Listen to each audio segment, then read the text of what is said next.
One of the big reasons that you might be slapped with a big unexpected audit on your construction firm is because you are misclassifying employees.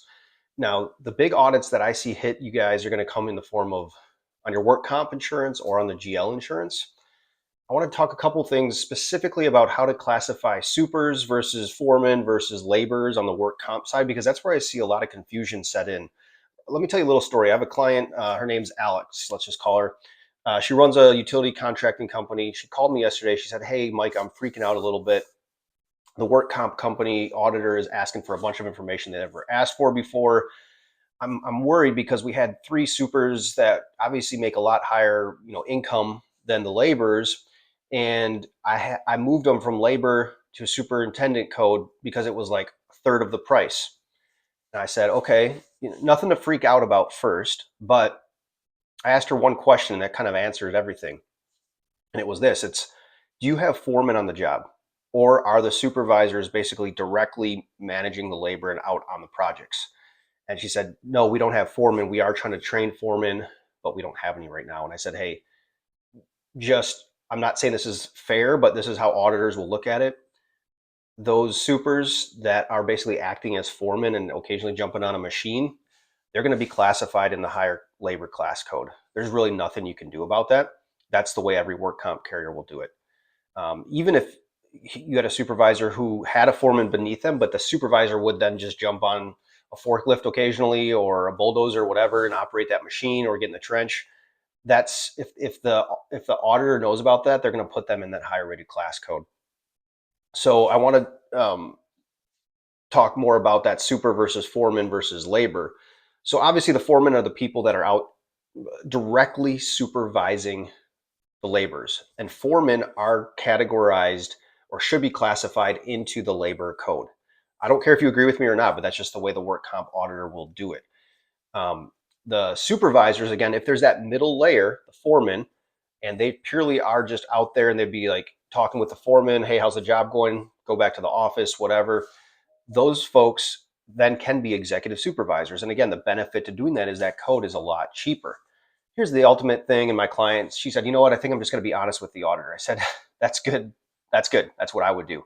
The main thing is, hey, it is what it is, right? Maybe some of your competitors are trying to game the system or trying to get sneaky with putting foremen into a supervisor class code. They could get caught though. And, I don't know what all the ramifications look like, but they could go audit you back to 4 or 5 years and hit you with a big $50,000 audit then that you got to pay, in 30 days. So my thing is just do it right. It is what it is. And I just see that mix up happen a lot. The other specific thing I want to talk with you guys about related to work comp is if you have subcontractors or 1099s underneath you, and if they don't carry their own work comp insurance, the auditor is going to put all of their payroll underneath your work comp labor code as well. The key there is you got to make sure if they do have insurance that you're getting their COIs, right? You're keeping track of them. So at time of audit, you can present those COIs to the auditor, say, "Hey, here's the deal." So that's kind of what I see on like the work comp side of things. Let me just share a little bit on GL, because there's a couple of class codes that I see some mix-ups happen here, and it could lead to maybe more expensive audits out of nowhere. That's a water versus sewer work, right? If you are doing that underground utility stuff, the water code is a lot cheaper than a sewer code, probably about 30% less. So if you have a $20 rate per thousand of payroll on water, it'll be maybe 25, 26 on sewer. So that's where I see some guys and some agents try to kind of maybe tell their clients, "Let's try to get it into water." Here's the thing. If you don't keep good records, the auditor is going to put everything in the higher code. So they're going to take everything that should be water, put it all in sewer. So the key is just keep good records and just be straight, right? Don't try to play games, because that's where you get these back audits happen. Or maybe like you move to a new agent and they put all their, when you get quotes and they put all your payroll into a water code, even though they know you're 50-50. And they do that as a way to kind of earn your business, I guess you could say.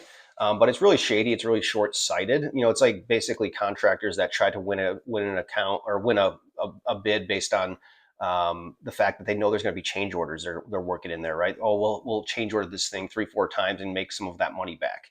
You don't want that done to you either. So I see that on the water sewer. The other trade that I see that is grading versus excavating, right? Because very similar, but grading is if you're just doing like the surface level stuff, you're not digging and tearing out and cutting into the earth, right?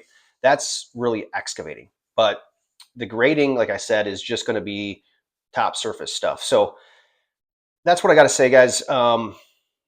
Classifications and all that stuff can be kind of confusing, especially if you're a newer construction company. The key is, find an agent that can help advise you through this. Keep good records and just always be honest. Take the high road. It's never going to serve you wrong. Right? And the best part is you won't get slapped with a big unexpected audit on the back end due to misclassification. One other thing I will note on the misclassifying of records is that, like on a work comp side of things, if you misclassify, it could actually hurt you. It could be detrimental from a EMR standpoint, a modifier, because let's say you should have more payroll in a more expensive class code, but you're kind of playing some games or whatever. Well, if you're putting that into a cheaper class code, yeah, you're maybe saving some money. But if you have an accident or a claim, they're going to say, well, based on you being in this lower class code, you should have less claims, right? So now that $10,000 claim, let's just say, has a bigger impact when you're in the cheaper code, whereas in the more accurate class code that is more expensive, that claim would have been a lot less detrimental to you. So, hey, if you like my stuff, or if you need any help on classifying, or you want to talk, let me know. I'm here to help people. Check out the profile on the YouTube page. I have my cell phone. I got my email. I've been doing this for 15 years. Basically, 90% of my clients are in the construction space. So I help people all across all 50 states in the US. Happy to just talk with you. No, strings attached. If you want some advice, if you want some due diligence, if you need some help, good luck out there.